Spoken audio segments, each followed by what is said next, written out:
The visible material reality we experience in the universe is like the rippling of waves on the surface of the ocean, small manifestations of vast, invisible forces.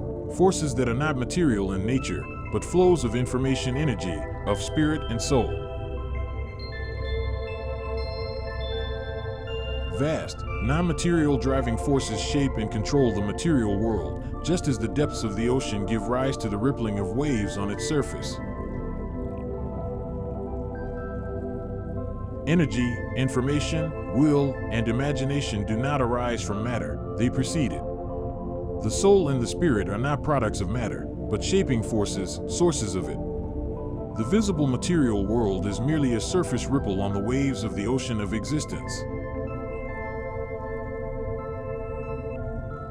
The tiny ripple that appears atop a wave is part of the same ocean, yet it is only a minute expression of the vast force that creates and moves it.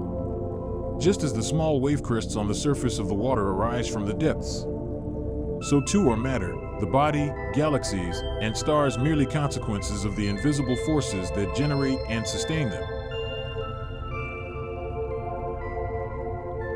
The material world, the visible reality, relates to energy, information, and non-material realms in the same way the body relates to the soul and spirit, reality relates to will and imagination, and ripples relate to waves and the ocean.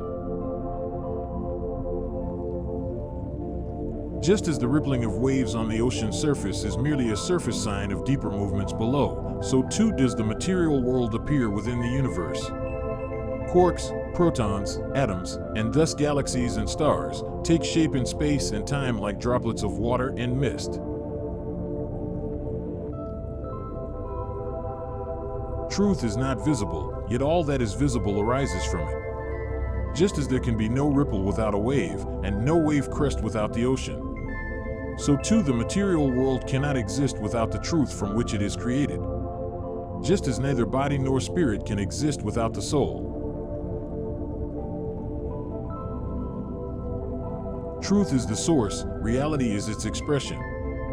Just as the waves of the ocean shape the surface, so truth shapes reality, invisibly, yet inevitably.